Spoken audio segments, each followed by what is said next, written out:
night was the kickoff, but really this morning I feel it's the kickoff a little bit.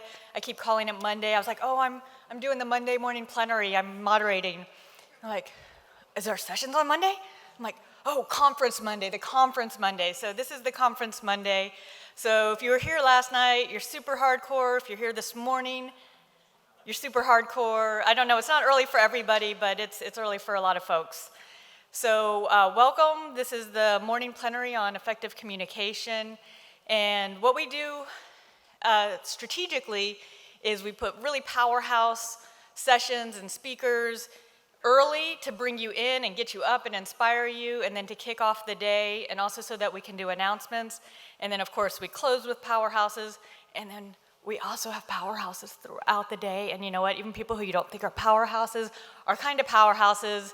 And if you agree or don't agree, a lot of times that kind of thing also helps me is when I don't agree, and it helps me inform my thinking. But I'm not going to get into that because we have announcements to make, and I'm just supposed to say good morning. So good morning.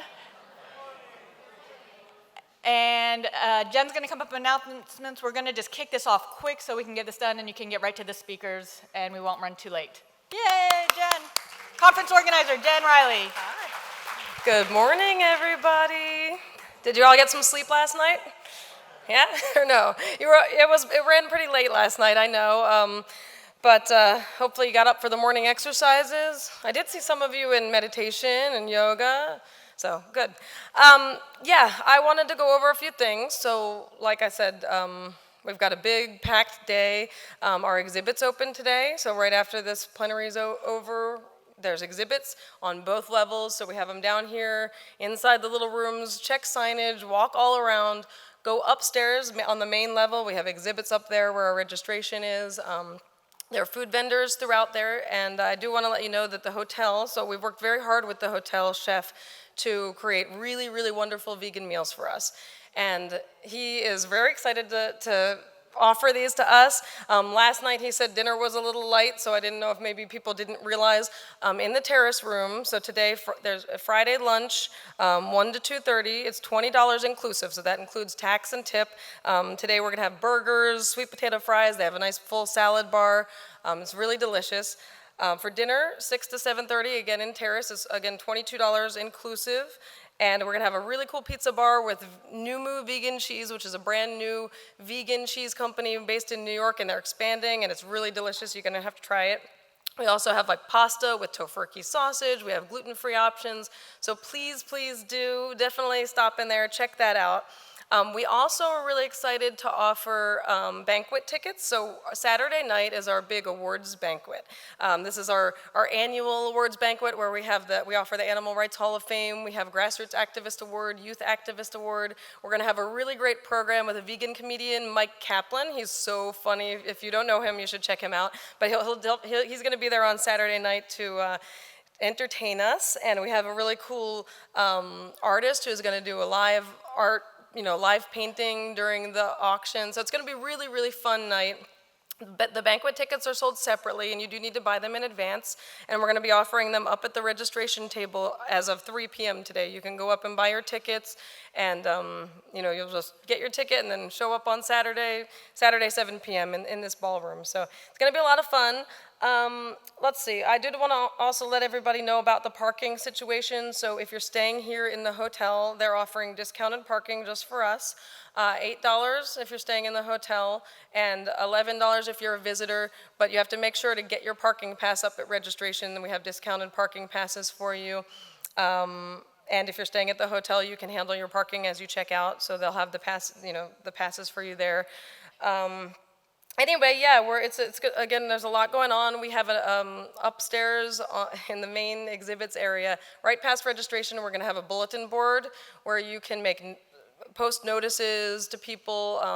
If you're looking for a job, we'll have an employment section. You can post your resume. A lot of nonprofits here, this is a really great way to connect with organizations. So if you're looking for a job in the animal rights nonprofit world, that's a good way to connect. But even not just getting jobs, but any way you want to connect. A lot of people here form meetups and can make notices there. So definitely utilize that. That's going to be set up later in the exhibits when the exhibits open. And another really cool thing about the conference, so what we like to do is allow attendees to make announcements and fill you all in on some things. So we just allow a little bit of extra cushion time in the beginning of the plenaries for that. So I have a few people lined up this morning that want to come up and give some announcements if you want to hop on up. All right. So, boy, am I going to be popular with you. Wait. We have free lunches. Hold on. Oh. You gotta have a microphone. I'll start again. Boy, am I going to be popular with you when I tell you what I have. We have free lunches for you. So we're located right by the escalator, right at the windows in the escalator. And if you come and you take a picture with the angel wings behind you and post it and tag it, we will give you 2 meals, one for you and one so you can be a vegan angel. Give it to a non-vegan. Help them start their journey. These meals do not need refrigeration. They're built specifically to make it really convenient for the non-vegans who are hesitating. They're on the edge. Start this way. So come and get your veg-ready free lunch today and tomorrow at the table. Thank you. I'm Mark, by the way. Hello, Animal Rights Conference. Namaste. Good morning. I'm Jyoti Chawla. I became a nurse when my mom passed away from heart disease. And after becoming a nurse, I realized what Hippocrates said, let food be your medicine and medicine be your food. And I watched Earthlings and I became vegan. And I've lowered my cholesterol since then dramatically. So if you are working in healthcare or are affiliated with healthcare, nurse practitioner, I see some nurse practitioner or physicians, please connect with me. And also check out Dr. Michael Greger. His book is called How Not to Die. How many of you have, and his website is nutritionfacts.org. Amazing website. He does it, he promotes it in memory of his grandma, and I promote it in memory of my mom. So please connect with me, and let's all be healthy. Good morning. My name is Leah, and I'm the program officer at Veg Fund. How many of you are Veg Fund grantees? That's not enough. We need more of you. So tonight at 9:30 in the terrace room, we are celebrating our 10th birthday. It's the networking session, but it's sponsored by Veg Fund, and we really hope you all can come. We're there to celebrate Veg Fund grantees, past, present, and future. Those of you who have not become a Veg Fund grantee, we provide grants for vegan activists. Our table's right out here to the right. We hope you'll come and see us, and we hope to see you tonight. So thank you.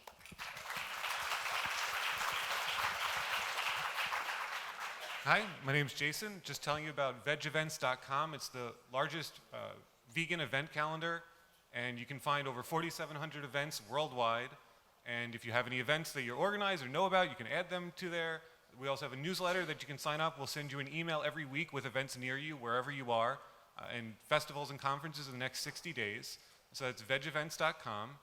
Also, I'll be around at the Veg Events table, and if you have any questions like technical stuff, like about websites, technology, that's my skill set.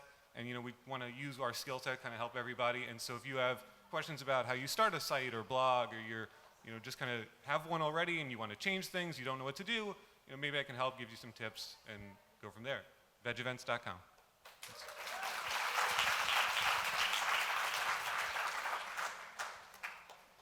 Hi there, my name's Mick, and I'm standing up here representing the kangaroos.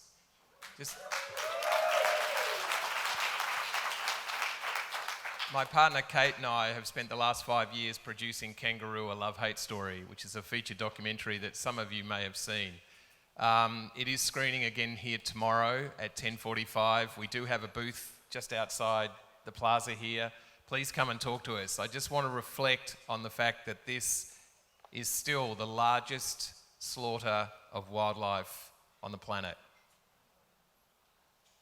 And it's happening in Australia, basically unknown to most of the population around the world. And we're very proud that our film is shining a light on this fact. What more important is that America, the United States of America, is the second largest consumer of kangaroo products. So that's why we're here. After America, we go to Europe because Europe is the largest consumer of kangaroo products. But for now, I just want you to focus on the fact that the United States is the second largest consumer of kangaroo products. So it's very relevant to this conference. We have got some information on a campaign that's running right now to convince Chewy.com to stop selling kangaroo meat pet food. We've got information at our booth. We also have some flyers that we'll be handing out at the door as you leave if you want. Please sign the petition. Chewy.com is just one example of how kangaroos are being used in America. There's a whole list of brands that are using kangaroo products. But please, come and visit us at the booth, find out what you can do against this, and also come and see the film tomorrow. Thanks very much.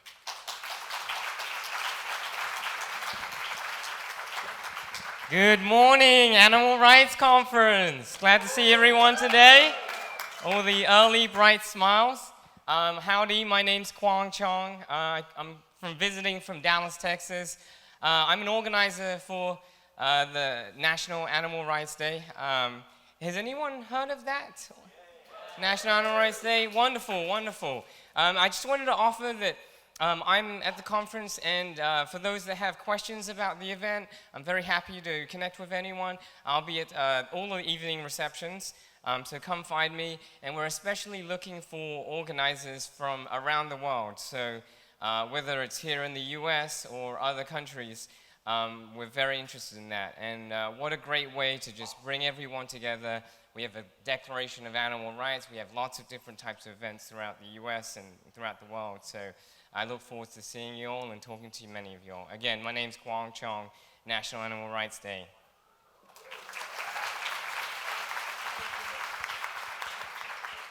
Good morning, everybody. My name is Tamara Beddick. I'm an attorney. I'm admitted to practice in New York and New Jersey. I'm an animal rights attorney, and I'm the chair of the New York chapter of the National Lawyers Guild for Animal Rights. If you want to come and meet me and pick my brain, please do. I'd love to meet you. I love to talk about animal rights law. Thank you. Power.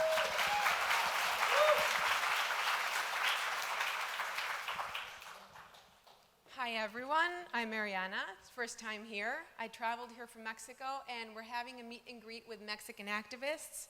At 1 o'clock at the beach room, we'll be offering Mexican food, and we'll be talking about projects such as a documentary, a photography project, a vegan entrepreneurship program, a food truck that travels around rural Mexico offering free vegan food, and several other things that we're working on. So you're welcome to join us. Thanks.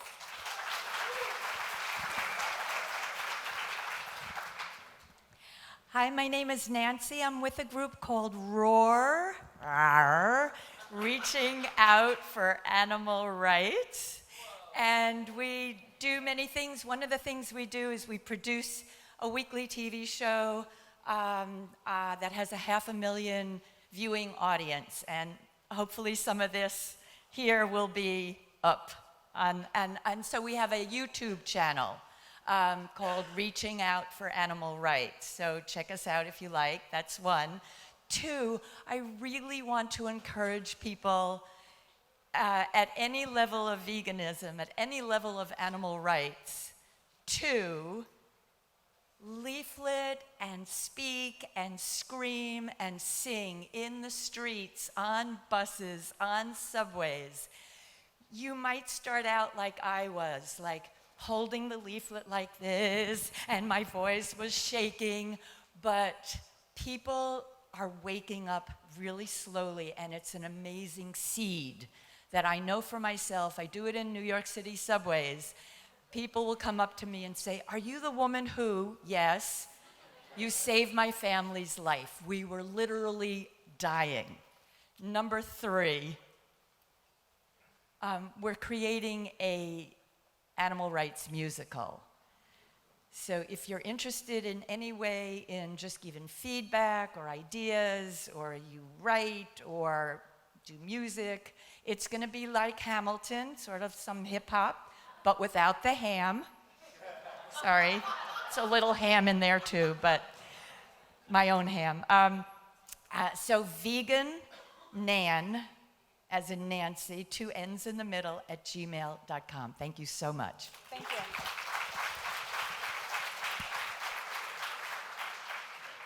All right, I'm going to keep things going pretty quick. If I can have the speakers come on up and sit at the table, you can be in order or not in order.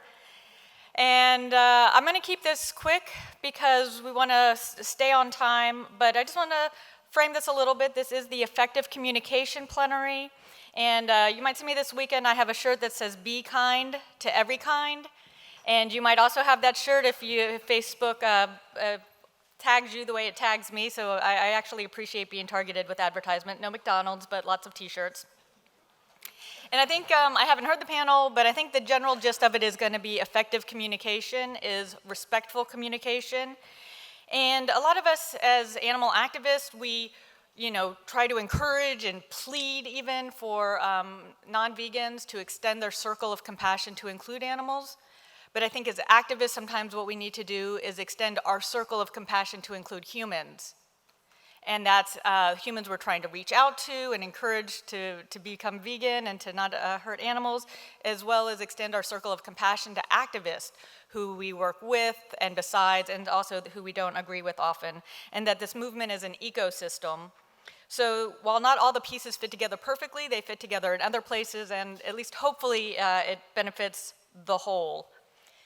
So that is going to just kick us off with that. Again, respectful communication is effective communication, and be kind to every kind. And with that, I'm going to start us off with Dr. Melanie Joy, and her talk is going to be on vegan communication. Dr. Joy is a Harvard-educated psychologist, international speaker, and strategic vegan advocacy trainer and a relationship coach. She is the author of 5 books, including the award-winning Why We Love Dogs, Eat Pigs, and Wear Cows, as well as her new book, Powerarchy, which is on sale upstairs at the table for Beyond Carnism. Dr. Joy was a lecturer at the University of Massachusetts in Boston for 11 years, where she taught courses on privilege and oppression, feminist psychology, and animal rights. She has given talks and trainings in 6 continents in over 45 countries, and her work has been featured in major media outlets around the world. She is the 8th recipient of the Ahimsa Award, previously given to the Dalai Lama and Nelson Mandela. Yeah, it's a big deal.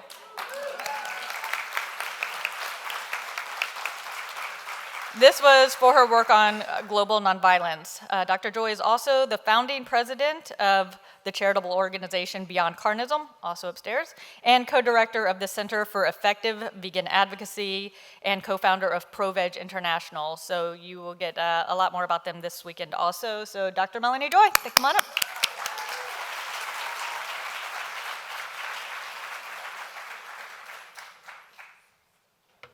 There it is. Okay. Thank you so much. It is, as always, such an incredible, incredible pleasure and honor to be here, and just so inspiring to see every year I come back. There are more people coming to this event, and there are just more and more vegans, more and more people joining this movement all around the world, and I am so incredibly inspired. So thank you for being here. Thank you for getting up and coming out this morning. I'm going to talk about vegan communication, as Dawn mentioned, and I believe that this issue of vegan communication is one of the most, if not the most, important topics for our movement to be engaging with. Now, as the title of my presentation suggests, how we communicate can impact our movement in one of 2 ways. Our communication can help create a resilient movement. That's a movement that's healthy and strong, and that's a powerful force for animals. Or it can feed the problem of a movement that's cannibalizing itself. And I think you guys know what I mean, right? Now, a movement is resilient when its proponents interact in a way that increases their sense of security and connection. And since communication is the primary way that we relate to one another, how we communicate will either increase our sense of security and connection with each other and within the movement, or decrease the security and connection. In other words, our communication can be more or less healthy and or toxic and harmful. Now, toxic communication, I'm defining as communication that any communication that violates integrity and harms dignity. And let me explain this. Integrity is the integration of our core moral values of compassion and justice and our practices. And dignity is our sense of inherent worth. It's our feeling of being worthy, fundamentally worthy beings on the planet. So we violate our integrity whenever we communicate in a way that doesn't reflect compassion and justice. Basically, whenever we communicate in a way that's not respectful. And we harm another's dignity when we communicate that they are somehow less than, when we shame them.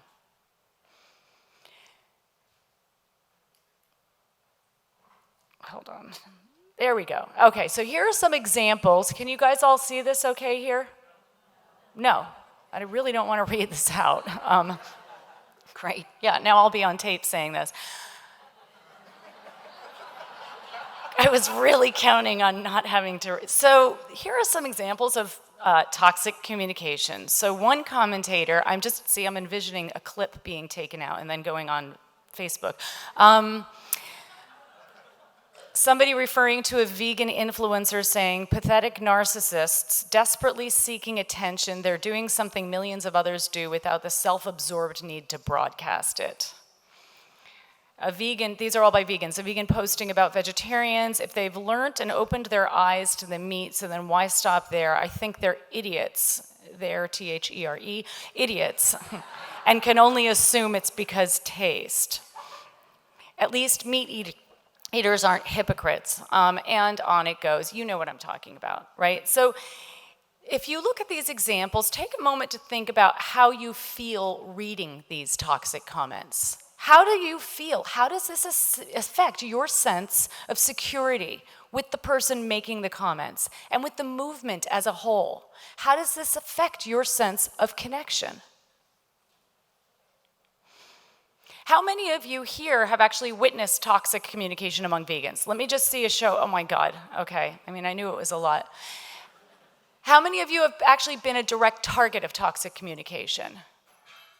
Okay, that's quite a bit. I mean, I have also actually personally been a target of toxic communication, and I have heard countless, painful stories of countless vegans who have been targeted. Some of whom had once been brilliant organizers who were just crushed. I have found personally that many vegans quit the movement not because they can't withstand the pressure of living in a dominant carnistic culture, but because of the profound sense of betrayal and demoralization they feel living in fear of being a target of toxic communication among vegans. So many vegans have this constant fear that they too will be shamed by other vegans. Can you guys relate to this? Shame is the Achilles heel of resilience. It's impossible to feel secure and connected with somebody if we fear that they're going to shame us. Now, shame is not the same as guilt. Guilt is how we feel about a behavior. We feel guilty when we think, I did something bad. Shame is how we feel about ourselves. We feel shame when we feel, I am bad. Shame is the feeling of being less than, of being less worthy than. And most of us struggle to feel good enough. Most of us carry around a lot of shame because we've been born into a deeply dysfunctional, completely screwed up culture that creates a lot of shame in us. But we hide our shame. We hide our shame from each other because we feel ashamed of feeling ashamed. We hide our shame from ourselves. And when we shame others to try to get them to do something positive, we are actually creating generally the opposite outcome. Shamed people are generally people who don't feel like they have the agency to take positive, proactive action on behalf of themselves or others. Shamed people tend to withdraw or attack in self-defense. And studies have shown that when people feel that their dignity is not being honored, that they're being shamed, they tend to be less rational, have less access to their rational faculties, and less connected to their empathy.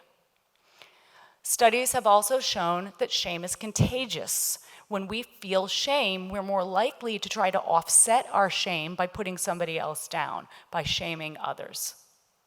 And in fact, studies have shown that toxic communication in general is contagious.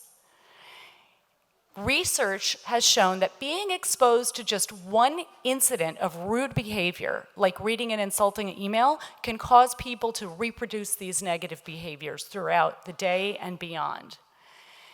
And that for every hurtful interaction we have, it takes at least 5 positive ones to offset the harm to our mood and the drain to our energy.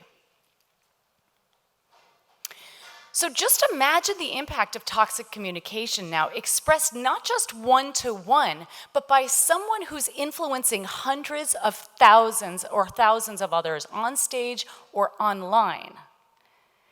And imagine the increase in that impact when the person is in a position of authority. Our toxic communication is creating an epidemic of suffering, and it is doing tremendous damage to vegans, to vegan organizations, and to the movement as a whole. Researchers have estimated or have done an assessment of the costs to organizations where toxic behaviors, which are primarily toxic communications, are prevalent or exist in 15 or more % of the organization. And here are some of the problems. Can you read these? No? Yes? Okay, good. That are caused in a workplace where there is toxic communication.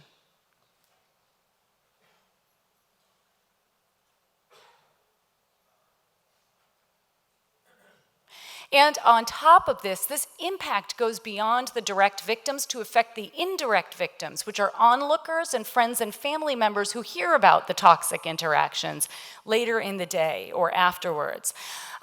So they can also experience the same problems. Just like non-vegans who witness vegans communicating toxically can be impacted by this and get turned off, of course, to our movement. Okay, this is what happens when you try to convert Keynote to PowerPoint. So let me read this for you. Studies have shown that just one person who engages in toxic behaviors in a group reduces the group's performance by 30 to 40%. And the financial costs alone of a toxic workplace of a staff of 1,000 is over $2 million. Now, my colleagues and I did an analysis and estimated what the costs of toxic communication could be or would be to a vegan organization. And we can apply this to the vegan movement as a whole as well. So in an organization of 100 people, if 15% of those people engage in toxic communication, that would add up to about $2,000 in lost productivity. Thank you, Dawn, she's always saving me. $200,000 in lost productivity. I knew that was off. And in an organization of 10 people, that would be 20 million. 20,000. What? Oh, $20,000 in lost productivity. See? Some things I do well and other things not so much. Numbers and directions don't work.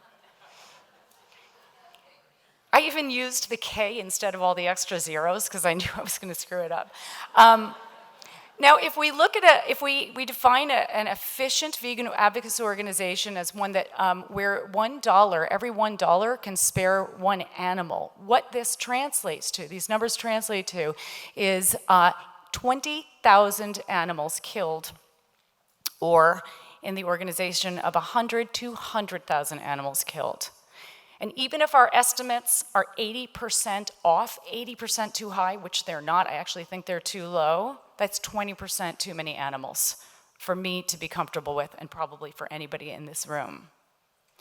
So an imperfect, useful analogy is to think of farmed animals being in like a sinking ship, and with vegans as their primary chance of hope, vegans personing a lifeboat. for the farmed animals as their primary sense of hope. Vegans who are already exhausted trying to deal with the tides of carnism, the pressures of the dominant animal culture we're living in. Every toxic communication is like shooting a hole in the bottom of the animal's lifeboat. Now, one reason, I'm sorry, I don't want to traumatize you guys early in the morning, but so one reason toxic communication is so prevalent among vegans is because it's prevalent in the dominant culture. Vegans are people, and most people haven't learned the tools for relating and communicating healthfully. I am forever amazed at the fact that most of us have to learn complicated geometry that we'll probably never need to use, and we don't get a single lesson on how to relate to other human and non-human beings healthfully. And if you think about the problems of our world today, they are not problems caused by people who don't know how to do geometry. On top of this, as I said, we've been born into a deeply dysfunctional, non-relational society. We don't have the tools to relate. So all of us are kind of messed up in the head in some way. This is just the norm of the world we live in right now. It's not a surprise that there's so much psychological suffering and that sometimes we lash out and act unkind. It's not a surprise. I'm amazed we make it through the day. So when somebody acts narcissistically or selfishly, it shouldn't be shocking. It's important for us to, to really appreciate what we have inherited. And getting back to what I was saying before, with toxic communication is all around us. And one of the reasons that we engage so much is because we believe that the target of our communication when we're communicating toxically doesn't deserve to be treated with respect. That's why we do it. So it's really important for us to recognize that people are, every one of us is nothing more nor less than the hardwiring we've been born with and every experience we've ever had in our lives. I have no doubt that if I had been born into the brain and family of Ted Bundy, I would not have become the vegan advocate I am today. Really, to feel and advocate compassion is a privilege. So we would do well if we could relate to the world the way it is, rather than the way we wish it were. Now, I know this is a challenge, particularly for vegans, because vegans are visionaries. We have a vision of the way the world could be, which often translates in our minds into the way the world should be. However, this is precisely the kind of thinking that feeds this toxic moral perfectionism, whereby we hold others and ourselves to impossible standards. One unexamined or even selfish choice or statement makes someone bad, makes someone the enemy. And at this point in time, the ethos, the backdrop of the movement and even beyond, is such that we not only tolerate, but we celebrate this moral perfectionism and toxic communication. We rally around those who raise the battle cry of moral righteousness, believing that it's all right to abuse others as long as you're morally outraged. Now, of course, anger is sometimes healthy and appropriate, but how we relate to our anger matters. When we relate to our anger in a healthy way, we recognize it simply as a signpost, alerting us to the fact that we're experiencing or witnessing what we perceive as an injustice. When we relate to our anger in an unhealthy way, it has the charge of contempt. Contempt is a red flag that we've placed ourselves in a position of moral superiority, and it says more about us than it does about the person who we're feeling it toward. And we can do better. The vegan movement is meant to be a counterpoint to those dominant attitudes and behaviors in the world that we want to change. I know we can do better. Now, on a meta level or an overarching level, of course, we need to address the roots of the problem. It's important to develop relational literacy, which is the understanding of and ability to practice healthy relating. To this end, there are plenty of resources out there. I have 3 of them that I've written specifically to address this problem. My book, Beyond Beliefs, which is for vegans, vegetarians, and meat eaters relating to one another. My new book, Powerarchy, which I'll be speaking on tomorrow at 3:45, and a book coming out called Getting Relationships Right in January that I have. All of these are designed to help people become aware of dysfunctional power dynamics and shift the way that we relate to them. On a more practical level, I'm going to share just a few tips before we wrap up. Now, when deciding whether to communicate, ask yourself the questions, as Rumi suggested: is it true? And is it kind? If the answer to either of these is no, it's probably best not to communicate. We also need to commit to creating a healthy process. Every communication has 2 parts. It has the content, which is what we're communicating about, and the process, which is how we're communicating. The process matters more. A healthy process reflects integrity and it honors dignity. It does not mean we don't hold people accountable and try to change problematic behaviors. We hold people accountable, however, we do so without perceiving or treating them as morally inferior. In a healthy process, the goal is mutual understanding. It's not to be right, which means making the other wrong. It's not to win, which means making the other lose. It's not enough that the content is about compassion. The process itself also needs to be compassionate.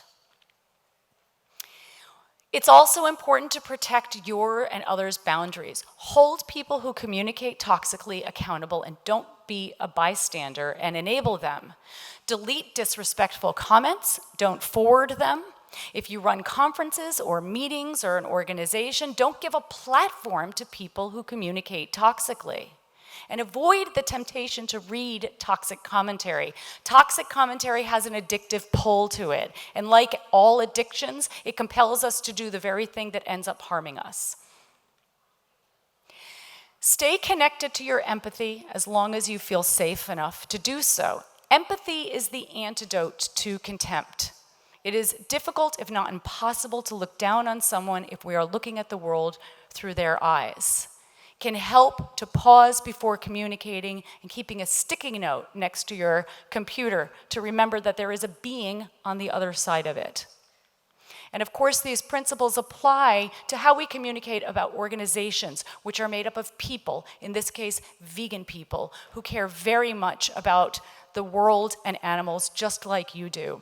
Some of whom have sat across from me weeping openly, devastated, people in very high positions of power because of what they read others writing and saying about them. I've mentioned this before, but it bears repeating. Honor the dignity of others. Be extremely skeptical of anyone who argues that it is ever appropriate to communicate without compassion and respect. I don't know of a single study that suggests that this is the case. In fact, what I know is the evidence points to exactly the opposite. Practicing compassion is not weakness.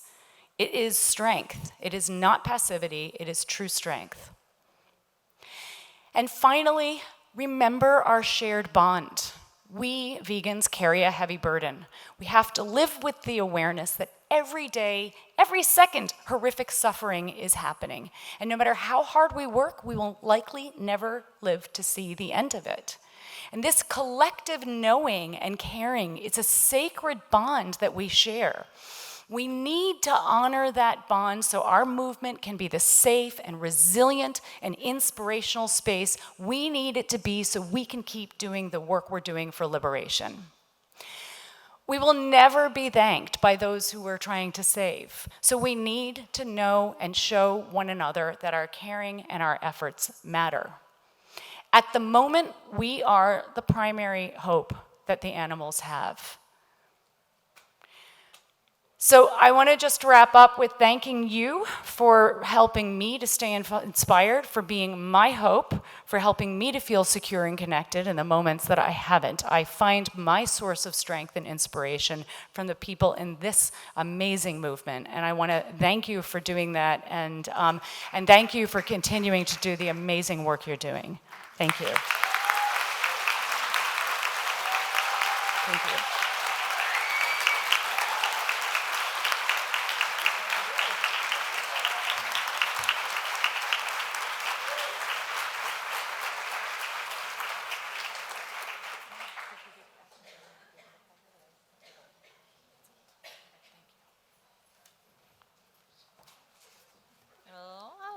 Thank you, Melanie. Thank you. This is what we are here for. All right, next up, we have Ndem and Nkem, and he is from California. Growing up, he always thought eating animals was weird and decided to make a change in life. So through research, he learned that you don't need to eat animals to survive, like many of us, so he came to that early. And in 2007, he became vegetarian, and then in 2012, leaped forward to being vegan. Going vegan was the best decision of his life, and I feel you in that. That's what I tell people. Also, it's the best thing I've ever done. And then the second is also then advocating. So becoming vegan and then being an advocate for vegan. He feels that it's the most ethical thing you can do for animals and the planet, and he spends his spare time traveling in the US showcasing the power of a plant-fueled diet. Ndem is proving that it is something that you can do easily as an athlete to move your body at any size and have muscle and go for your dreams and be active on a plant-based diet. He has started a new project, which I think he's gonna tell us about here. It's called Eat All the Vegan Food. And I don't know if it emphasizes all, but I'm gonna emphasize eat all the vegan food. It's like what you think it is, like if it's all in front of you, like all of it. All the vegan food, we're gonna eat all the vegan food. So I like the title, I like the concept. And this teaches others how to eat more vegan food. It also teaches them about food justice and helping others in need. So it's a great combination. Veganism is for everyone, for every reason, and come on up. We're gonna be talking about healthy lifestyle advocacy. Thank you. First of all, thank everyone for letting me come out here. It's my first time at this event, and I'm already like enthused and jazzed to be out here with all these awesome people like yourselves. So usually when we have people think of vegans, some people have the craziest words that come out. Like lately I heard evangelical, and I'm just like, how are the two even together? But you know, people just get these negative words in there, and it's stereotypes. So when you are in different places like myself, even though I live in California, I'm in a smaller area of California. So the word vegan's kind of taboo there. It's just like people do not understand it. So you have to explain it a lot of times. But like I said earlier, the stereotype makes people get really angry and really defensive when they first hear that word vegan. So honestly, I have to do a lot of deconstructing what veganism is to them so they can understand that it is a lifestyle of I'm wanting to do better for animals and the planet and everybody else. It's not, no, I want to preach at you and tell you how you live your life. But most of us know that are vegan or vegan curious or whatever, that people think that we just want to come in there and preach to them and do horrible things that they think we're trying to do to them. And that's definitely not the case when it comes to veganism. So there's a lot of anger, there's a lot of negativity that's formed with the word vegan. But at the end of the day, I think if we can deconstruct this word, we can make it a more happier and better way, the way all of us feel it. Because I feel proud when I say vegan. I want to just rip to the rooftops and be like, I'm vegan AF, and I'm doing my thing, and that's just how it is.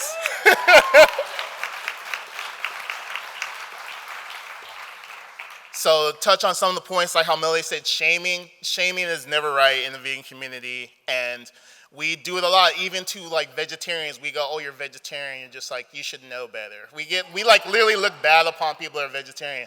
And it isn't right at all, because we should be happy for anybody that's making any positive change, because a positive change in my mind is a good change, no matter if it's 20 steps ahead or 1 step ahead. It's just some step that somebody's doing. There's some people that aren't even making any attempts. So the people that are making attempts, we need to show them some love and let them feel welcome in our community, and not make it feel like that it's like a special club, like if you aren't vegan enough, you can't be in there.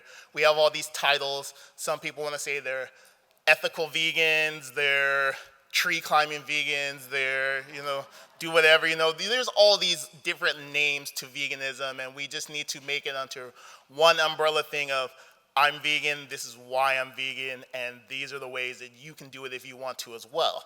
So we have to think of the ways that are effective, and honestly, things like disruptions, things like telling somebody, hey, you're an evil person, go vegan, you can be better, it's just not going to make anybody want to do that. If you're eating a meal and somebody went to your vegan restaurant and was like, hey, vegan food's nasty, it's disgusting, you're horrible, you're just going to look at this person and be like, okay, you're a little bit weird, I want nothing to do with that. So you're not having any conversation at all. And at the end of the day, if we want to have real change, we have to communicate with each other. Better ways to communicate, better ways that we can get our message across and let people understand these are my morals, beliefs, and my ethics. Because usually people are not patient enough. We need more patience. When we're talking to people, I know it gets tedious to have people ask you the same old questions. Where do you get your protein? What do you eat? I mean, with the internet, most of the time you want to tell someone, Google vegan food. Easy.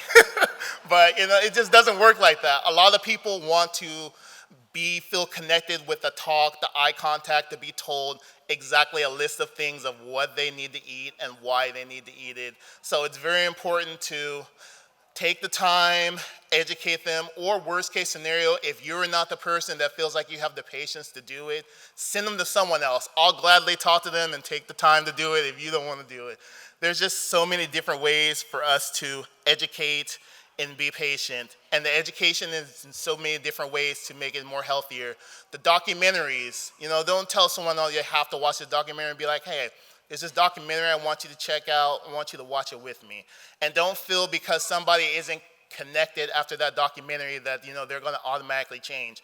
For some people, they don't do it in one day. Some people need like years and years to do it. Some people from like day one. I was already vegan when I already seen Earthlings, but after that I was like, I know why I'm vegan, because that movie just changed me in like so many different ways. And it can be frustrating when somebody sees a movie like that and they don't make the change. You're just like, why? Why is this person not seeing what I'm seeing and how animals are treated?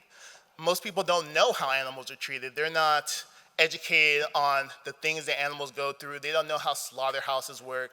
They just want to shame, shame, shame, and not talk, discuss, and feel what somebody else is feeling. The easier we get to understanding each other, the better we can be to get our message across to everyone. We all have the ability to be good communicators and learn different things.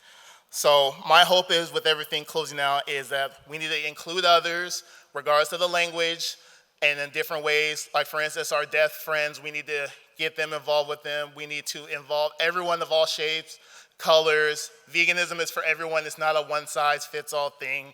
That's what I'm talking about. My new project is that everybody can eat vegan food. Everybody can be happy, thrive, and love what they're doing, and we don't have to hate anyone and be negative about it. So hopefully, out of anything you learn out of this, is that you can spread your message, you can spread it in a positive way, and you're still vegan AF like all the rest of us. So do your thing, keep being happy vegans, and keep spreading the message. I appreciate everyone for all the work and hard work you do. Keep going. We're getting there inch by inch, but just keep going. Thank you.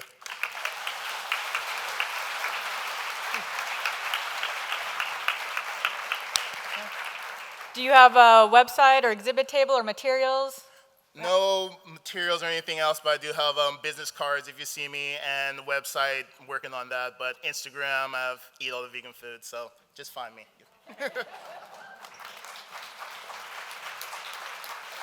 If you want to put some business cards on our table at a Well-Fed World at the corner near the escalator, people can find some there. All right, thank you very much. Thank you for the energy and the motivation, and just bringing it home in so many ways in terms of like pulling some of the theoretical stuff together and making it, just giving it some energy. All right. Next up, we have Clare Mann, and she is an Australian. Okay, all right. Yeah. She's an Australian-based psychologist, communications trainer, and animal rights campaigner. She consults with people all over the world to help address the personal and social challenges of being vegan and living in a non-vegan world. She's the author of Vystopia, The Anguish of Being Vegan in a Non-Vegan World. And she also runs a public and in-house training program in communications. She works on team building and ethical leadership in corporations. She also works, obviously, with the animal rights organizations. She works in Australia, but also globally, and she's the co-founder of Vegan Voices smartphone app. So it's the Vegan Voices smartphone app. Type it in. And there's a free 30-day video communications training for veganism. So up next with the presentation on Vystopia and the power of intention, Clare Mann. Thank you.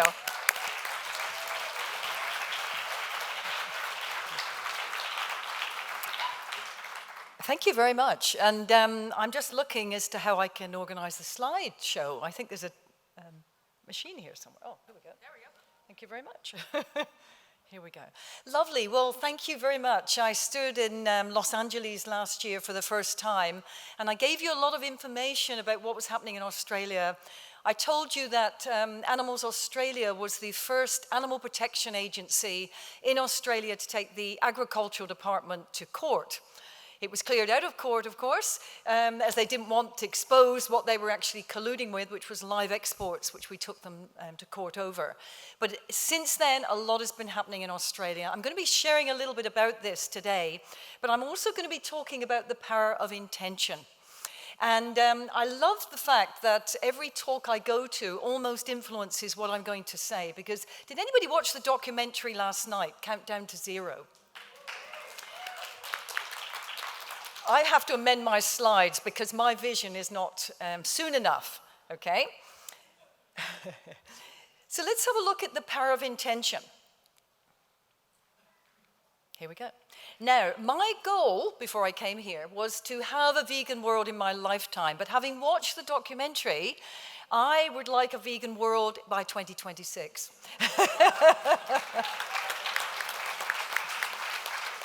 And I don't like to disagree with colleagues, but respectfully, I'm going to disagree with my colleague Melanie when I say we may not see this in our lifetime.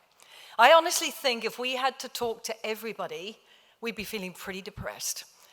But the reality is most people follow. And also, I'd like to share some of the science behind the power of intention that is showing that thoughts are things. Exactly what Melanie's been talking about is this compassion, this kindness, this respectful communication, not just through our words and our actions, but actually through what we think, feel, and experience on an internal level. Thoughts are things. Now, I want you to, as I've said, the power of intention. What would happen if we were to harness that? The beliefs, the focus, the internal meditations we have about the world we want to create. What if we were to harness that and combine it? Could that actually create a vegan world? In addition to our actions? I believe it does. And I'm going to share with you some of the research that shows that that is not just fancy thinking. That is a reality. It's also an inevitability if we're prepared to do the inner work that matches our outer intention. Now, I want you to put your hand up if you would like to live in a vegan world.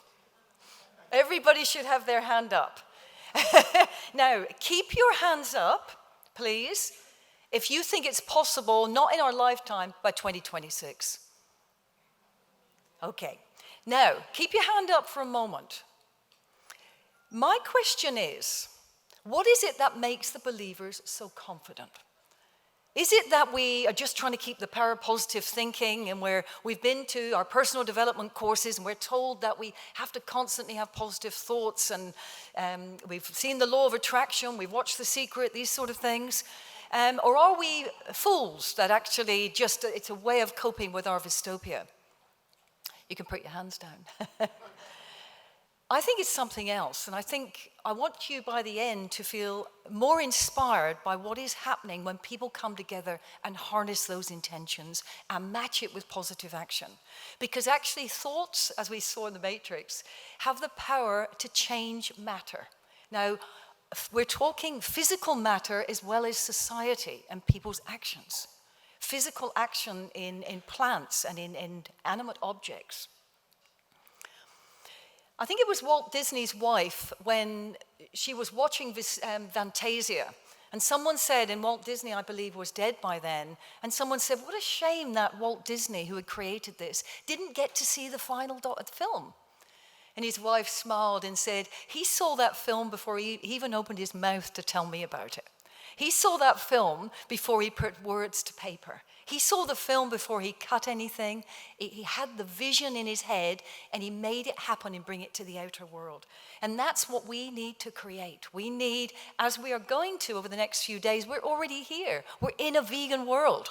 Okay, this is it for the next 4 days. Because when I came here last year, I realized I was in this vegan bubble. And I can't remember if it was yourself or Jen last night that said there's going to be a crash. When you leave and you go to the airport and you pass by some fast food joint, you just want to rush back into here. And yet what I want us to do, and all of us want to do, of course, is to be absolutely resourced by the time we leave, that we are emanating something so positive that, as someone also said last night, it might have been Shailesh Rao, who said people want some of that. They actually see it. And this is not about that moral perfectionism. It's not about we've got to be perfect. It's about when we resonate at a certain level, energetically something happens. Now, this has not been the domain of science so far, but it is the domain of quantum science, which is, and common sense is kind of catching up with this, or science is catching up with common sense. Nope, I'm just going to go back for one moment, if I may. Okay. Now, what I'd like to share is what I've observed a little in Australia going on. You may have seen, as even in the New York Times, what happened on the 8th of April, 2019, which was the 1-year anniversary of the documentary Dominion. It was the most amazing strategic intervention across Australia, whereby our central business district in Melbourne was held to a standstill and people couldn't get to work for several hours. The public were very unhappy. In fact, everybody was surprised that people were so eager to get to work, given that the research says that in Australia that 9 out of 10 people don't even like going. But at that simultaneous time, it was a wonderful event where we also people got together at 4 o'clock in the morning, met at 5 o'clock in the morning, and met at a strategic point. And the police were already there, knowing something was happening. And then very swiftly and calmly, everybody moved into different areas and occupied parts of the central business district, brought it to a standstill. But in every state in Australia, there were advocates chained to the kill lines, chained to the chutes, and absolutely. That has changed the political landscape in Australia. It was already building up with great fever. And I'm just going to show you a little bit of an extract from Al Jazeera, who actually followed us around to actually find out what was going on, but also what has happened since. Unfortunately, there's no sound to this, but it'll give you a bit of an idea. So this was on the 8th of April. Yep, we're good.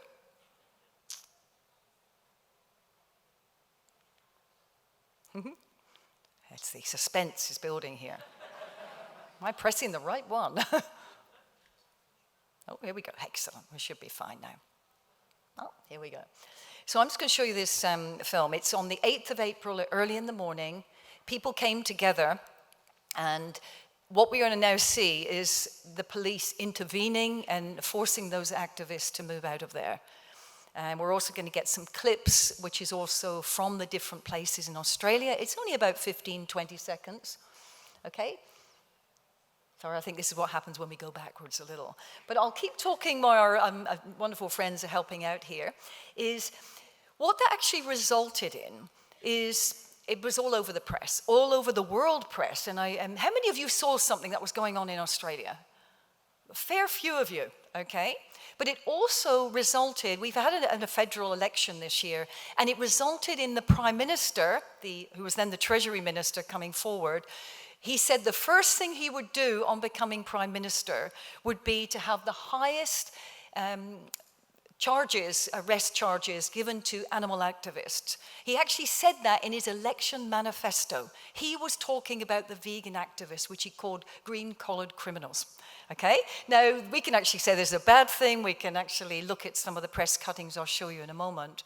Or we can actually say this is a good thing, because our Prime Minister is now talking about this. Okay, now, so let's have a little look at the video, fingers crossed.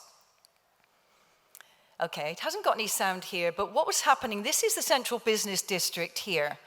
There were hundreds of vegans here. We had 39 arrests. People were carried away. We've had grandmothers appear on the front of newspapers saying that this lady is here talking for her grandchildren and for the animals. You can see what's happening here. Okay, this was all over the press that day, all over social media, every radio program. This is in New South Wales, in Goulburn, where people chained themselves very expertly. There were chains in these tunnels, as you can see. And this, we also went to SeaWorld, and the main message was watchdominion.com. That's all it was, the Australian Earthlings. And so any newscaster that interviews an activist, any television program, we say, have you watched Dominion? Well, no, I haven't. Well, how can we have a conversation? It's starting to become everyday language. Oh, we've had over 300,000 additional views of Dominion since this action. Okay.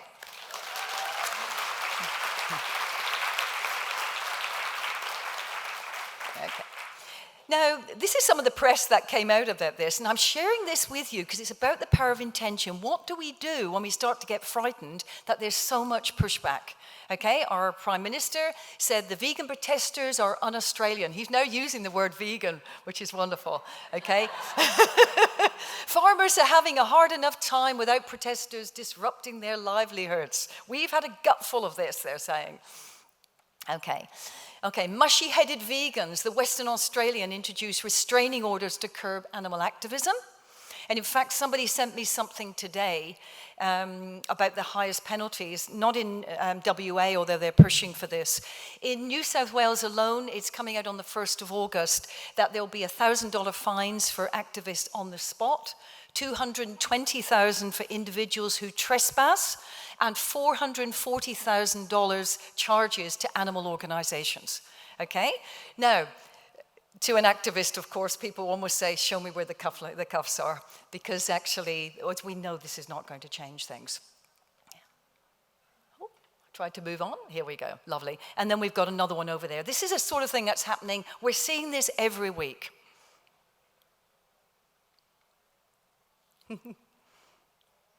Hello. Oh, here we go. Here we go. We've seen this. Perfect. Okay. What it means is that animal social justice is firmly on the agenda. Okay? Everybody's now talking about it. It gives people a license in organizations when they go to work, to talk to other colleagues, to actually say, have you seen Dominion? Okay, because people said, was it justified doing what you did? It's opened up the whole conversation, which is great. Now, this is the Prime Minister, and I've done this hopefully to get a smile to your face. I say to him, the vegans are closer than you think, Scotty. This was me a couple of years ago when he was the Treasury Minister, and I was emceeing a book launch where he was speaking at. So I printed some of these funny ones on social media. Here we go. Now, what it's resulted in, however, as we've seen in our previous talks, is there's a polarization of vegans' reactions, okay? Some people say this is the best thing that can happen. We're now at the fighting stage, as Gandhi would say. But people say, oh my gosh, we really are living in a dystopian world when we can show people this information and yet they're still continuing to act as they are, or the greed of corporations is so great, the collusion of governments is so great that they're able not to actually to talk about what we're disclosing. They're talking about our interference with profit. Some people rang me on the day I was down in Melbourne myself and said, this has set the movement back 10 years. You can imagine the infighting and the toxic communication that's resulted, okay? Now, behind the closed doors, because as many psychologists and the vegan psychologists and sociologists and counselors know, we are privy to information. People's Vystopia is rising. That anguish we feel at the anguish of knowing about the systematized cruelty towards animals. And as Melanie said, a sense of isolation and hopelessness. If we can't rely on our own to usher in this vegan world, how on earth are we going to do this? It's bad enough living in the predominant culture.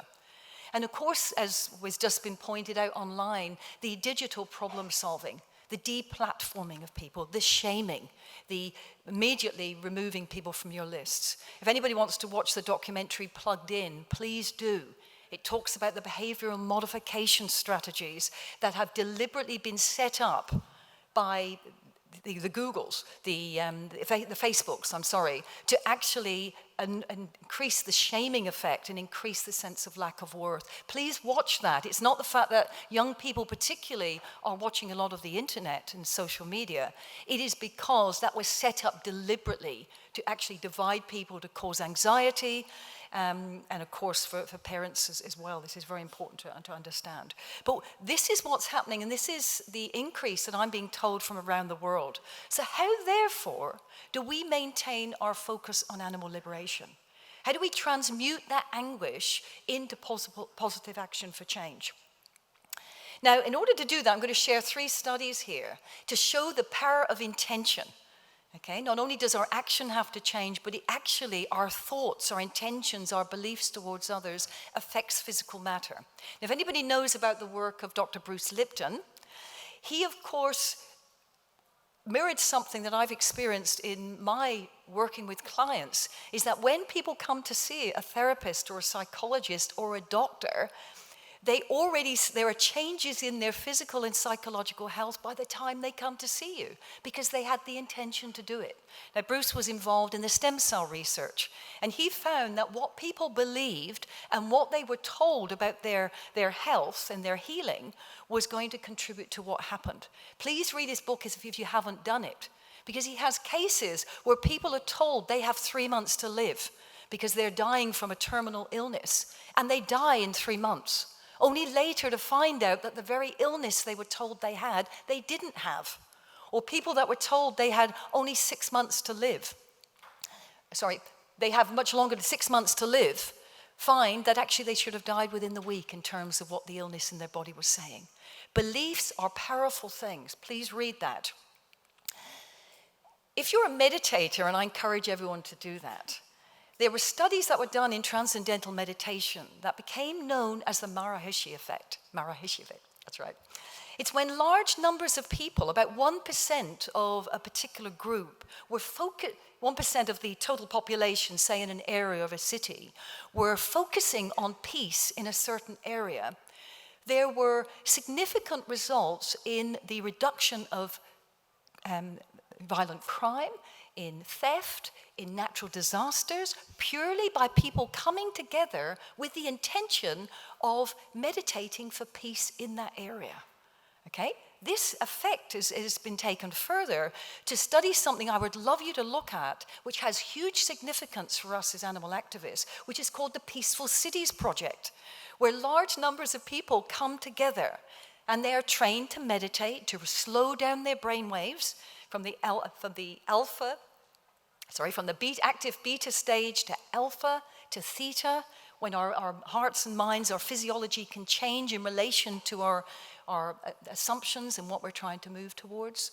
The Peaceful Cities Project, the most recent finding I've found from last year, is when large numbers of people, right about the 1% relative to the group you're trying to affect, in Albany, New York, there was a 25% reduction in crime for the week people were doing the meditations, but also the following week. There were also controls where people came together and did not meditate specifically on that, and they did not have these effects. Okay, this is real evidence that actually our intentions are affecting outer reality. Now, this is in society. But let's look a little bit further. If you know the work of Lynn McTaggart, she wrote the book, The Field. These are scientific experiments with controls, with large numbers of people. She started off looking at groups of about 10,000. It was a little bit unwieldy.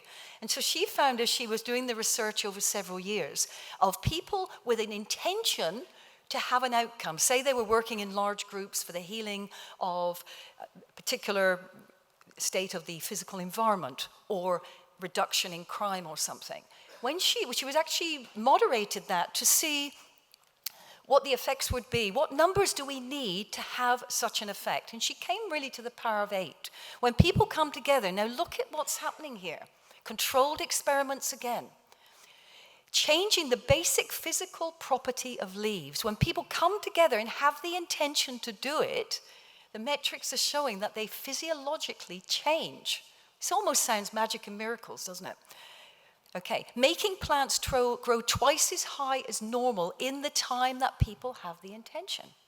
Okay, altering the molecular cluster structure of tap water. Anybody who's actually seen The Secret Life of Water know that actually the words we use, our physiological bodies are made up of water. Dr. Emoto's work. Raising the pH of polluted water. Purely, this is by intention. This is people coming together. Okay? And improving the health of patients diagnosed with conditions. All right, I want you to go and have a look at that. Please go and look at the intention experiments because the implications for us are huge. What are the implications for animal liberation? I think you've probably got the answers in your head already. We cannot get away with having an outer exterior that does not match our inner reality.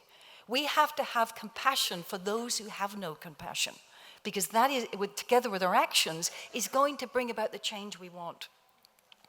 So what do we do to influence the vegan world? If we look at those studies, is it enough to say, I want a vegan world? It seems to be from the work of Lynn Taggart and the Maharishi studies, we have to have a specific intention. We must have a clearly defined specific intention. I've just lost my slide. It'll come back. Oh, good. Okay, being specific about it, what it looks like. And when we saw the documentary last night, and I really encourage you to watch it, is to actually, for people to focus on something that they can really change by collaborating with others. And it may well be we have an intention, say, for a vegan aisle in a specific supermarket. Over a period of time, we come together. We set up meditative groups in addition to the work we're actually doing. Now, this is something I did. I've been involved with Anonymous for the Voiceless for several years. And I recently went to a cube in Queensland. I live in New South Wales. And I was asked to do an introductory speech. And I said to people, what about we have an intention? What about, I've got a few moments to go, I've lost these. What about we have a real intention? And I said I wanted to only meet the people that were ready for change. And I don't sort of escalate the numbers of people that are changing. What I actually do is to, sorry, my slides keep flashing at me, telling me to stop, so I'll just finish the sentence, if I may. I actually said I'm going to reach the people who are ready for change. And I had 7 people that were ready for change, without a doubt. They came back the following week. In other words, let's make it specific. So, in Ndem, if I could have 1 more minute, if I may, I would like to do a quick exercise. Is that okay? No, it's not okay. Okay. Please come and see me at my platform, so I can talk to you about an action you can take to meditate to be ready for this weekend. Okay? Please go and look at those studies, make connections with people, have that intention and slow down your breathing, breathe into your heart and connect with other people with an open heart. Have a fabulous conference. Thank you very much indeed. No, not at all. Oh, no, I am not. Thank you. Sorry about that. We're on a schedule, but thank you, and Vystopia.com, and so check it out. Next up, to close us out, we have Indra Lahiri, PhD. She was called a storyteller, dreamer, and friend of animals by a medicine man in the tribe of White Earth Nation, who also gave her the name of Woman of the Fire.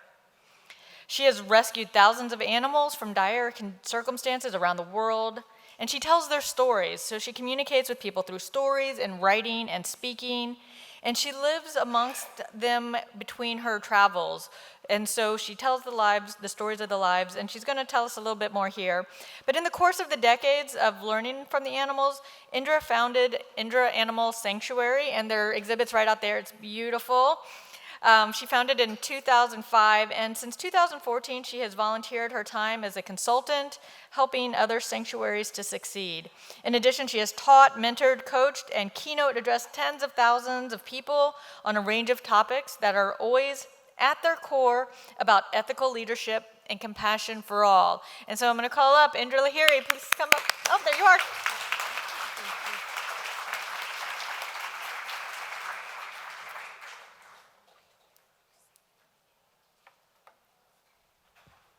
Hi, everyone. So we talked a lot about compassion today, and I want to bring the animals into the conversation as well. Here we go. This is Dow. He's one of my best friends. I'm used to gesturing to the screen behind me. I'll probably be doing this a lot to the blank wall.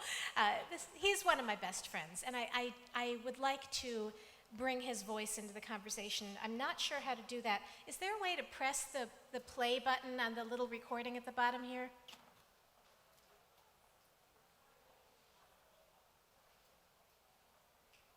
If there's not, there's several people in the room who know Dow, and I'm sure you will help us to hear what his voice normally sounds like.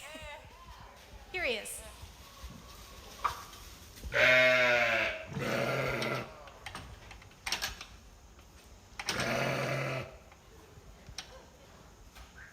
Thank you.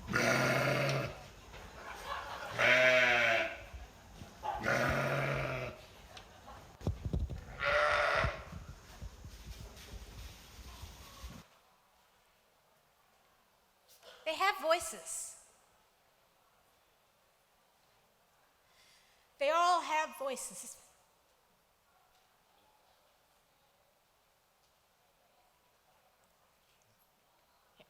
Our job is to listen. So today I'd like to talk to you a little bit about some of the lessons that they've taught me about conflict. Something that I'm extremely uncomfortable with myself, so I really needed to sit down and listen to them and learn from them. And I'll tell you this, if you have any opportunity to visit a sanctuary at any point, please do it, because sanctuaries are the only places, at least for farmed animals, where they're actually free and able to be who they are. They can't talk to you the same way when they're in a farm or when they're in another setting where they're not free. So go to a sanctuary and listen to the animals. Okay. Our job is to listen. I want to tell you a little bit about Annunzio. Some of you know Annunzio's story. He's also known as Nuns the Magic Piglet. Annunzio, for the first 6 months that we had Annunzio at the sanctuary, he screamed every single time there was a human being around at all. Screamed. Now, have any of you ever heard a pig truly scream? Okay. Their scream is louder. It's a higher decibel than a jet engine. Okay. He would scream every time a human was around, so anytime we went into the barn to clean his stall, to feed them, to do anything, he was screaming the entire time. Until we discovered that if we sang, quite by accident we discovered this, he stopped screaming. So the rule became that every single person had to sing every single time they were anywhere in Nunzi's vicinity, no matter what, and it worked. So eventually Nunzi stopped screaming. Something a lot of you don't know about Nunzi, though, that I didn't share a lot, is that he also bit people. He bit people a lot. He bit a lot of people. There were volunteers that were scared to be near him. So I want to talk a little bit about conflict and why conflict happens. And so I sat down and I thought about Nunzi because there was a lot of conflict in Nunzi's earlier life. Annunzio disagreed with the idea of humans being around him to begin with, but in addition to that, when we were around, there were some deep personal needs that were coming up. Okay? He was fearful. He had been in situations where he had not had what he needed, where he was not safe, where humans were bringing him pain. So he had this deep personal need to be safe. And he disagreed with us being in his presence. And he wasn't aware of what he was doing. He was just acting on his feelings. I'm scared, I'm going to bite you. I'm scared, I'm going to scream. We do the same thing. Don't forget we're animals. Don't forget we are animals. We do the same thing. So the situation with Nunzi ended up being able to resolve because the deep personal feelings were on his side. I was able to stay calm when I was around Nunzi, and I was able to work through it with him. By the end of his life, not only was he no longer screaming, he was no longer biting, he was accepting belly rubs and visiting with people and having a wonderful time. But what do we do when the emotions run deep on every side? What do we do when there's nobody who doesn't have deep personal issues welling up in them? Okay? This is a picture of Satya, and she's going to help us understand this. And this, by the way, is what a horse looks like when there's deep emotions coming up. Okay. And this is Quicker. So when Satya and Quicker met one another, it was frightening. Satya decided, many horses want to dominate when they first meet, but Satya decided she was going to go all out and she was going to win this. She was chasing Quicker. She was a white-hot ball of terror. This horse was 1,000 pounds, and she was kicking, she was biting, she was striking, she was running, she was swirling. There was no way that I could control this horse. And Quicker started running. Quicker's also 1,000 pounds, but he's much older. Much, much, much older than Satya, and he's not nearly as fast. So I started feeling all of these things welling up in me, okay? My knees started getting weak. My blood, I could feel my blood coursing through me. My stomach dropped. My heart was pounding. There was no way that I could control this situation. There were 2,000-pound horses, and one of them was about to fight, and the other one was running, and I could see that the one who was chasing him was going to catch him. Quicker showed me the way. He showed me what to do when there's deep personal need on both sides, when the emotions bubble up in all of us, okay? He stopped. He stopped reacting. He stopped running. He slowed down, and he started breathing. He put his head down, and he started chewing on the grass. Now, putting your head down and chewing is a universal sign for a prey mammal, okay? I can't attack you. I'm eating, see? It's kind of like a human when we smile and we offer our hand to shake, right? I don't have a weapon in my hand, see? I'm friendly, okay? It's the same thing. So Quicker did that, and Satya stopped. And slowly, she lowered her head. She's still breathing hard. She lowers her head. She paws the ground. There's snow on the ground. She gets to a little bit of grass and she starts nibbling. Her ears are still up. She's still watching Quicker. If you start moving, I'm going to start moving. But okay, I'm eating. Okay. Quicker took a deep breath and took a step towards Satya. Miraculously, she took a step towards him. He was breathing audibly, slowly, calmly, audibly. I felt my own breathing start to match his. And Satya did the same. Here's the miracle. They walked up to one another, and Quicker, he put his nostril against her nostril, and he breathed in her breath. And she then breathed in his exhale. And they stood together, sharing breath. It's as if they were saying, we breathe the same air, we're one. There's no reason for fear, we're one. Compassion is the road through.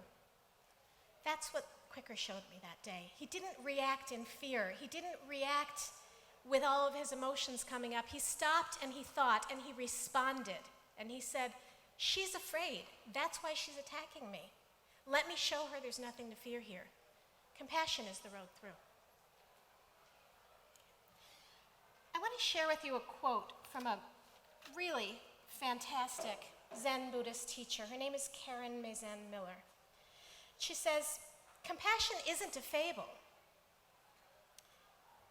It isn't an unattainable ideal. It is simply a turn away from the isolation of ego and toward the world we create, inhabit, and share. From this perspective, every single cry fills my entire universe. Every single problem is my problem. Every wound is mine to heal. Sure, suffering can divide us into the perpetrator and the victim, the powerful and the powerless, but it can awaken and unite us too.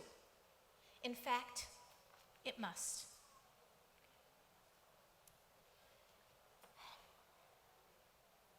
So how do we attain this compassion? Our brains are like muscles, okay? How many of you have ever played the violin? Okay, a couple of you have. Were you ready to start performing concerts in Carnegie Hall a month after you started playing? Why not? It takes practice, right? We don't expect to do that. We don't expect to be a concert violinist after a month of playing or a year of playing, right? But we do know that if we practice and practice and practice every day for a year, we're going to get better and better and better. Okay? Compassion is the same thing. We need to practice it. Okay. So these are 7 steps that we can take every day that I have learned from our beloved animal friends to help us develop and practice that compassion. And it's something that's going to require our discipline to do.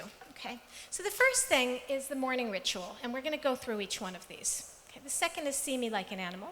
See yourself like an animal. Visualize the end of suffering. Choose to respond instead of react. Shine. And do your evening practice. Okay? So I want to tell you a little bit about Jeremiah Jones.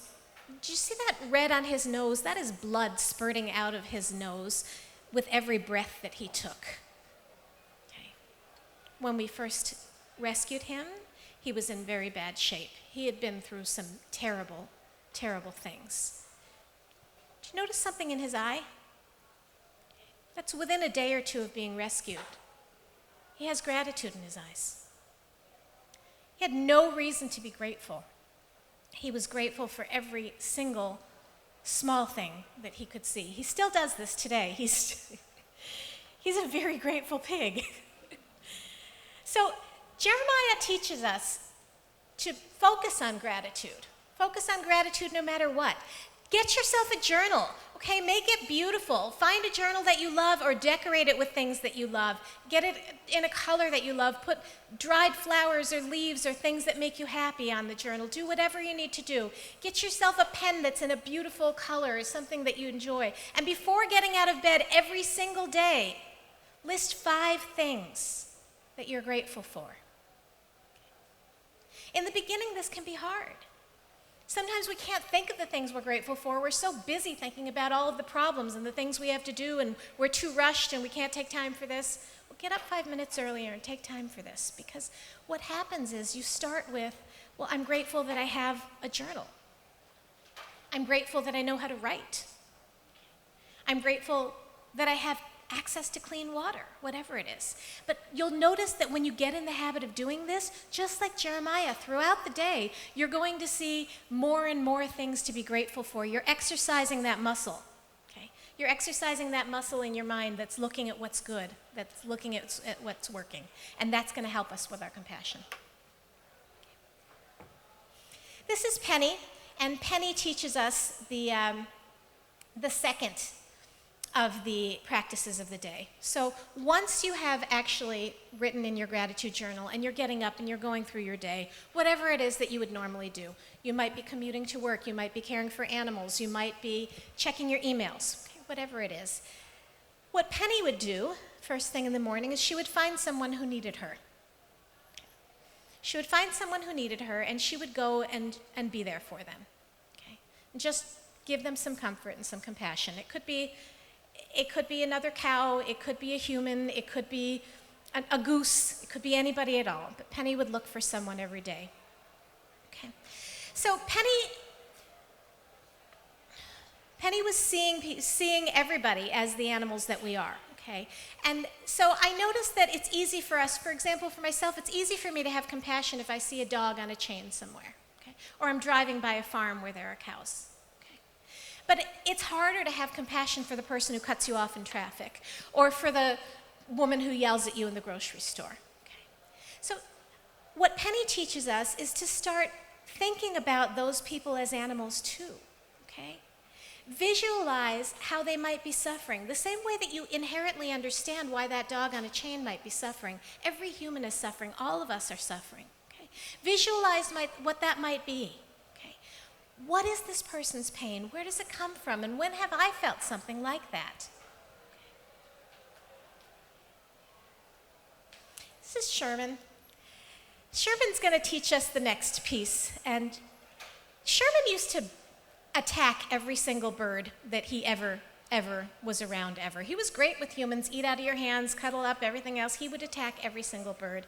Until one summer, a young man who had some special needs and some trouble handling his own anger issues came and volunteered with us for the summer. And this young man named Charlie and Sherman became very close. And what we discovered is that if we asked Charlie to watch Sherman so that Sherman could have some outside time and not attack anybody, all Charlie needed to do was walk a little bit closer to Sherman when his feathers started puffing up and he started showing that he was gonna do something that perhaps was not compassionate towards another bird. Charlie would start walking over towards him and Sherman would calm down.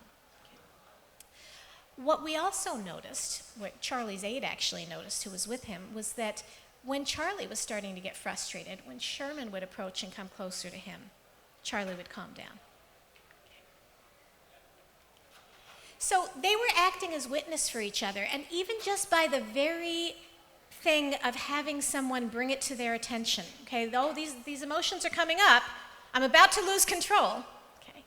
So we can do that for ourselves. If we don't have a Sherman nearby in any given time, we can be our own witness. And then when we see that coming up, we have to start seeing ourselves as animals, okay? So noticing those issues as they come up, just being aware of our emotions can really help us not to react too quickly and not to react cruelly. Okay. Visualize the end of suffering. So again, think about that animal that you loved and how you wished that you could have helped them, okay? This is Duncan and Nugget, by the way, and they are extremely compassionate, both towards each other and everybody else. So the question is,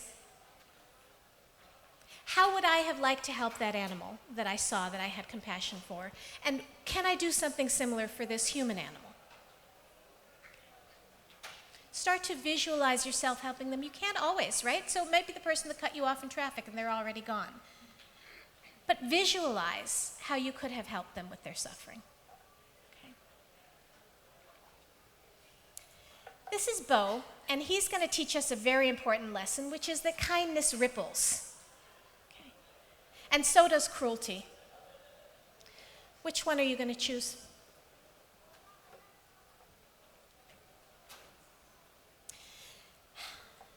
This is Mazor Nur Tamid. His name means a healing balm of eternal light. When he came to us, he had had a spinal crush injury that had gone untreated for years. And he had lots and lots and lots of reason to shut down and close out the world. But instead, what he does is he literally shines all day, every day. He shines his light everywhere he goes, on everyone he sees. And when we feel like we've been mistreated, let's remember Mazzy. Think about this person who's mistreating you as someone who's given you a gift. Okay, they've given you a gift because they're providing you with a chance to grow. So withdraw from that situation and then quietly just reflect on what might have caused that person's suffering. Okay, and just like Mazzy does, cultivate that empathy and imagine yourself as a light, shining love and compassion on them. Your evening practice. Okay, go back to that journal. Okay, first thing I want you to do is write 5 more things that you're grateful for. And then just reflect on your day. What went well? Okay, when were you kind? When were you able to respond instead of react? What could you have done better? Think about yourself maybe doing better next time. Envision that, okay? It's okay, we all make mistakes. Goodness knows, I make enough for all of us in this whole room every day. So we all make mistakes. Think about how we can do better next time and actually envision ourselves doing it. And in your gratitude journal, don't forget to list those 5 things that you're grateful for as the last thing you do before you sleep at night.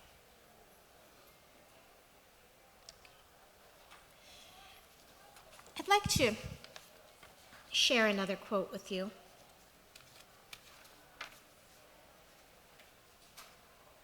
This is again from Karen Mazan Miller. I know the fear and pain. I listen to the cries which echo my own. But what I see in this goes beyond me alone. What I see is you, and you, and you. An infinite whole that conveys the magnitude of the suffering, the empathy required of us, and the urgent need for each of us to wake up and begin to do good. When I can forget myself, even for a moment, the barrier between us dissolves. Then my own eyes and arms reach out with compassion. So our responsibility as activists for the other animals, as we represent them, is to represent them as they would wish to be represented. Okay.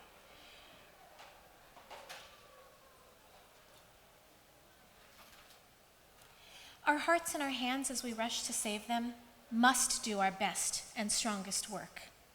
So for them, I ask you, forget yourself, even for a moment.